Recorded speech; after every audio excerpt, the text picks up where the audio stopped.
Irani po zihen, protestat po përhapen dhe regjimi po reagon me dhunë. Protestat kundër pushtetit klerikal janë zgjeruar në qytete e qyteza të reja, duke përfshirë grupe të ndryshme shoqërore në mbar Iranin. Ato nisën më 28 dhjetor pas rritjes së shpejtë të inflacionit dhe kolapsit të monedhës kombëtare rialit. Sot, çmimet e produkteve bazë në Iran ndryshojnë nga ora në orë. Tregtarët kanë mbyllur dyqanet dhe kanë hyrë në grevë. Shumë iranian i krahasojnë këto skena me grevat që quan në rrëzimin e shahut në vitin 1979.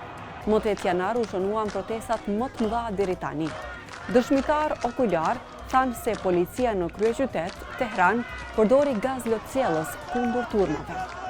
Demonstrata janë raportuar në Tehran, Mashhad, Abadan, Borujen dhe 10 qytete të tjera, veçanërisht në zonat ku jetojnë pakicat etnike. واقعیت این است که مردم امروز جان به لب شدن، یعنی دیگر تحمل شرایط فعلی رو ندارن. گرانی و تورم افسار گسیخته است. مردم 60-70% زیر خط فقر زندگی میکنن.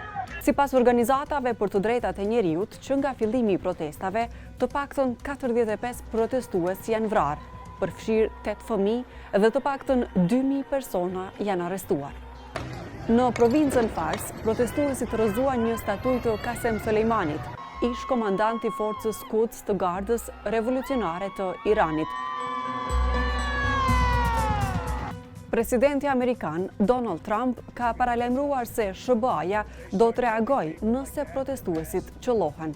The Iranian people need to be the ones who are going to lead any change, not the Americans, not the Israelis, not anybody else. President Trump is saying, if the Iranians are leading change, we will stand up for those courageous protesters who are protesting the Ayatollah regime. Autoritetet iraniane po ashtu kanë kufizuar internetin. Sipas NetBlocks, qasja ka rënë në 1% për të ndaluar raportimet nga terreni.